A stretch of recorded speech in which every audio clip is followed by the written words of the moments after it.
Vasfiyle Deneysel Bilime hepiniz hoş geldiniz. Arkadaşlar bugün neredeyiz? BASF İnovasyon ve Teknoloji Merkezi'ndeyiz. Stüdyodan çıktık.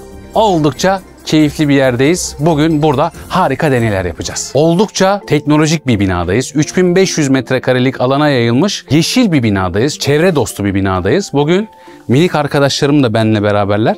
Siz de tekrardan hoş geldiniz. Ben de sizi alkışlıyorum. Siz de alkışlayın kendinizi. Güzel, harika. İnovasyon diyoruz. İnovasyon yenilik demek. İcatlar var, buluşlar var biliyorsunuz. Mesela telefonun icadı diyoruz değil mi? Telefon hiç yokken ortaya telefon çıkıyor. Şimdi bunun üzerine yapılan yenilikler de inovasyon olarak adlandırılıyor. Yani eskiden Graham Bell telefonu bulduğunda çok daha büyük, böyle cebe sığmayan bir aletti değil mi? Fakat ne oldu? Yeniliklerle, inovasyonlar yapılarak ne oldu? Telefonlar şu an cebimize giriyor. Kamera görevi görüyorlar. Ses kayıt yapabiliyoruz onlarla. İşte bu merkezde de bunlar yapılıyor arkadaşlar. 7 tane laboratuvar var burada ve birbirinden çeşitli alanlarda inovasyon çalışmaları, yenilik çalışmaları yapılıyor. Mesela evde bakım meselesi var. Nedir bu?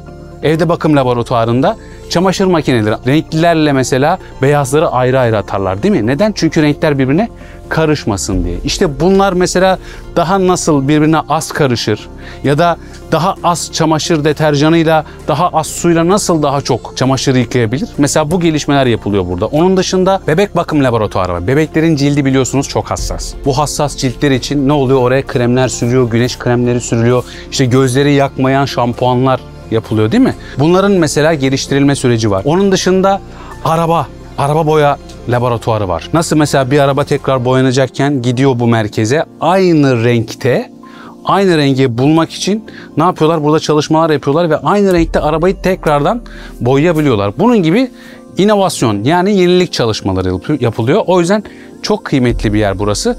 Ben de size tekrardan buraya hoş geldiniz diyorum. Umarım ileride belki içinizden birileri bu merkezde çalışıyor olacak ve belki de inovasyon çalışmalarına, yenilik çalışmalarına katkı sağlıyor olacak. Şimdi bugün deneylerimiz var. Hemen deneylere hız kesmeden başlıyoruz. İlk olarak çok keyifli bir deneyle başlayacağız. Balon patlatma deneyi. Balon hepimiz patlatmışızdır daha önce değil mi? Balonu ne yaparsın? Sıkarsın patlar. Çok basit. Bir balon şişmişse zaten ya iner ya patlar. Fakat biz bugün bambaşka bir şekilde balonları patlatacağız. Kimyanın gücünden faydalanacağız bunun için. Aslında sihir gibi bir şey yapacağız. Nasıl yapacağız bunu? Portakalla. Kabuğunu sıkarak. Ya sen bak nasıl kabuğunu sıkarak dedi, deneyi izlemişsin demek ki. Kabuğunu sıkarak balonu patlatacağız. Sizce bunun içinden çıkan su balonu patlatabilir mi? Böyle bir gücü var mı? Hayır diyenler var, patlatabilir diyenler var. Hemen deneyelim. Zaten bunun için deney yapıyoruz.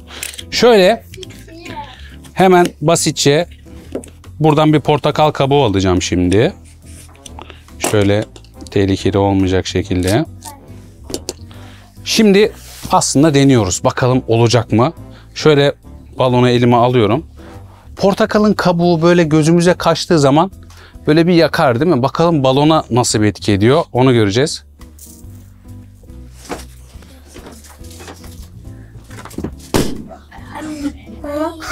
Patladı.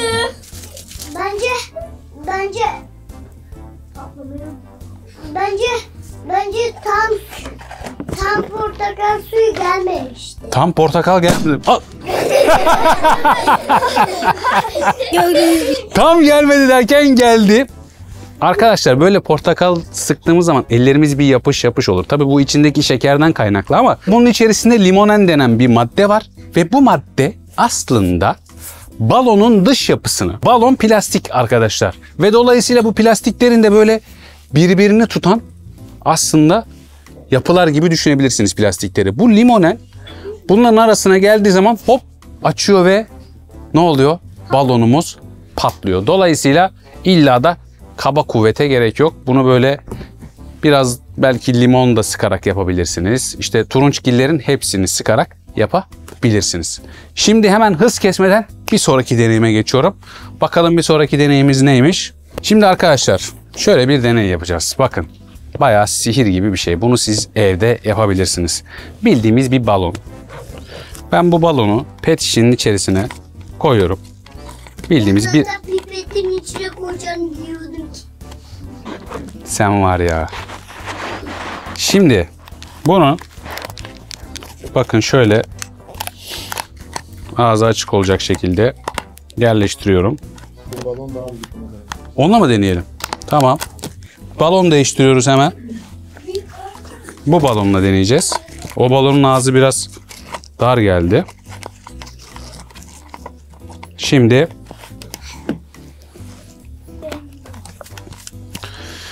şişireceğim balonu. Ondan sonra ağzını böyle kapatacağım. Açacağım. Bakalım havası kaçacak mı? Üflüyorum. Aha. Yaptım. Arkadaşlar, balon inmiyor. Burası açık. Görüyor musunuz? Oradan tutuyorsun. Nereden tutuyorum? Alttan tutuyor. Alttan Bak. Alttan tutacağım. Tutmasam düşer. Bakın. Aslında evet bir yerden tutuyorum. Dikkatli izleyenler görecek. Bakın şurada elim ufak bir deliğin üstünde aslında. Şimdi ne yapacağım biliyor musunuz bak. İçindeki havayı çektim. Nasıl yaptım? Evet. Söylemek zorunda kaldım artık. Bakın şurada bir delik var arkadaşlar. Bir daha yapıyorum.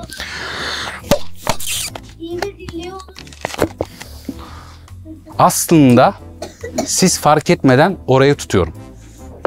Hafifçe bıraktığım zaman hafifçe böyle elimi kaldırıyorum. Bakın böyle havayı çekiyormuş gibi yapacağım şimdi. Hop. Hop. Hop. Elimle nasıl yapıyorum? Aslında burada bir sihir yok. Şuradaki elimi hafifçe kaldırıyorum. Hafifçe kaldırınca ne oluyor? Dışarı hava kaçıyor ve hop içindeki hava boşalıyor. Bu açık hava basıncı. Bunun detaylı versiyonunu deneylerden izleyebilirsiniz. Linki de şu köşeye bir yere bırakıyorum. Bu deneyi yaptık daha önce. Oradan mutlaka izleyin bunu, tamam mı? Şimdi az evvel balon patlatma deneyi yapmıştık. Bu deneyde de balona çubuk sokacağım arkadaşlar. Ne? Bakın şu ucu bayağı sivri. Bayağı sert. Ve acaba patlar mı? Deneyelim mi? Patlıyormuş. Şimdi bak. Şöyle bir şey yapacağım. Vazelin var. Bu çamaşır deterjanı da kullanabilirsiniz. Bulaşık deterjanı da kullanabilirsiniz. Biraz şöyle balonuma vazelin süreceğim. Buraya da süreceğim biraz.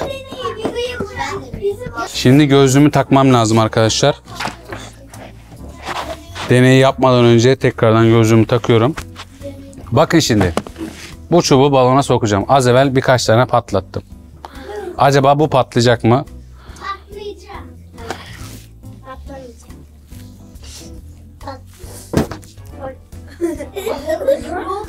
Aa, Patlamıyor. arkadaşlar patlamadı. Bakın şu an çubuk içeride, görebiliyor musunuz siz? Ben görebiliyorum. Evet. Çıkartayım mı? Çıkartabilir miyiz ki? Çıkartırım. Şuradan içeriden. Çıkartayım orada. Ne oldu ya? Kebap oldu. Bayağı patlamadı. Peki neden patlamadı? Bilen var mı? Evet, burada bir hanımefendiye mikrofon verelim. Neden patlamadı balon? Vazeyi sürdük. Oradan koyduğunuz şey çıktı. Ondan sonra oradan çıkıyor. Yani vazelin bizim işimizi biraz kolaylaştırdı mı diyorsun? Evet. Aslında evet, biraz kolaylaştırdı. Bir sebep daha var arkadaşlar. Onu da basitçe söyleyeyim.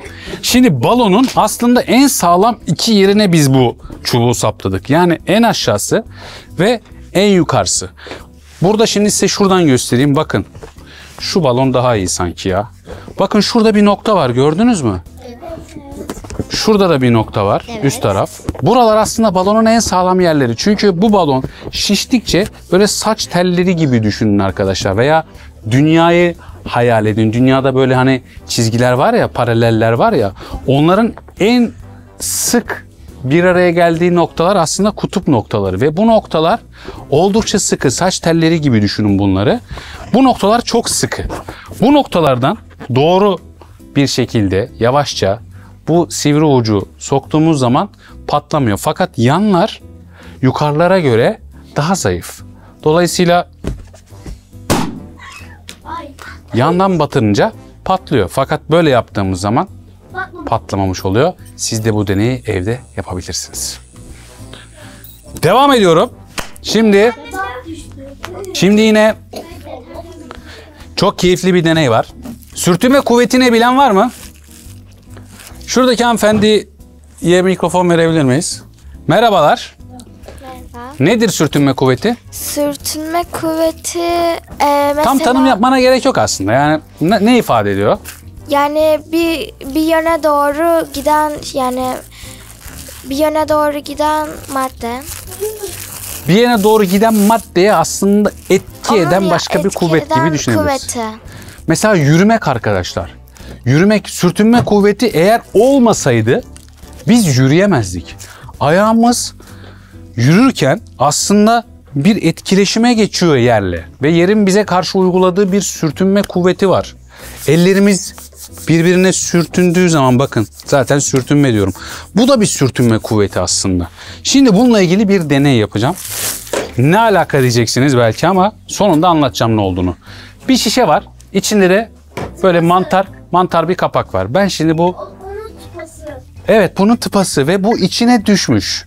Ne yapsam bunu çıkartamam herhalde değil mi? Bayağı zor gözüküyor.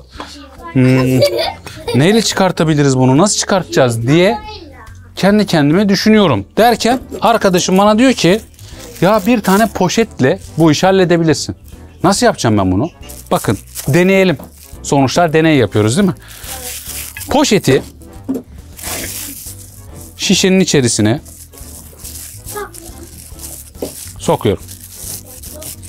Ya şu an var ya acayip umutsuzum ya. Nasıl olacak yani ben poşetle nasıl çıkartacağım bunu?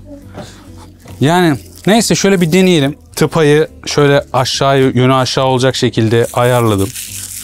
Arkadaşım bana diyor ki çek diyor gelir diyor.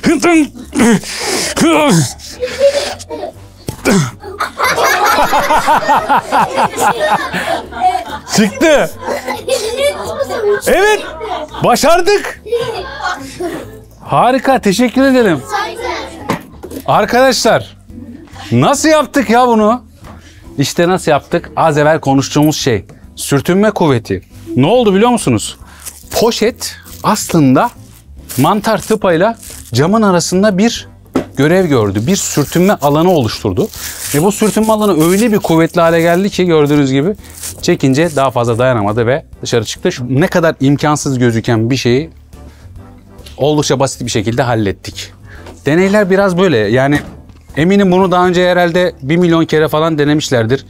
Ya bunu poşetle yapılır mı diyenler olmuştur. Ama işte o diyenlere inat birileri bununla uğraşmış ve başarmış arkadaşlar. Aslında kimya, bilim tam olarak böyle bir şey. Olmaz diyenlere inat, deneyerek öğrenilebilen ve geliştirilebilen süreçlerden ibaret. O yüzden asla merakınızı ve deney aşkınızı kaybetmeyin diyorum. Son deneyime geçiyorum. Bu da çok etkili bir deney. Şöyle elimde metal bir küre var. Bu küre, şurada bir delik var. Herkes gördü değil mi? Evet. Bu küre bu delikten geçiyor mu sorum. Geçiyor. Şimdi ben bu küreyi ısıtacağım arkadaşlar. Şöyle. Isıtınca da geçmeyecek. Geçmez mi diyorsun? Geçmeyecek. Bence de geçmeyecek. Bence geçer ya. Niye geçmesin ki? Hayır geçer ya. Geçmez mi diyorsunuz ısıtınca? Şurada bir mikrofon uzatabilir mi şu hanımefendiye? Neden geçmeyeceğini bize bir söylesin bakalım. Geçmez diyor. Neden geçmez? Neden geçmez? Çünkü çok ısıtınca buradaki demir birazcık genişliyor. Genişleyince orada kalacak. Evet. Tam olarak öyle. Gördüğünüz gibi arkadaşlar geçmedi. Yani maddeler özellikle metaller ısıtılınca arkadaşlar ne olur? Genleşir. Genleşme genişlemeden aklınıza gelsin. Tam olarak aynı şey değil ama Benzer bir şey. Ne oluyor biliyor musunuz ısıtılınca? Çok basitçe anlatacağım. Diyelim ki bu odada bakın bu kadar insanız. Bu odayı böyle aşırı ısıttığımız zaman ne olur? Hepimiz böyle bir ya buradan çıkmaya çalışalım, hadi gidelim buradan falan diye böyle bir sağa sola koştururuz değil mi? İşte bu maddelerin içerisindeki moleküller de tam olarak bunu yapıyor. Ya bir an evvel diyor buradan çıkmam lazım benim diyor ve sağa sola gidiyorlar. Birbirlerinden ayrışıyorlar. Çıkmaya çalışıyorlar buradan. Dolayısıyla genleşiyorlar. Bunu soğuttuğumuz zaman da ne olur? Üşüdüğümüz zaman ne yaparız?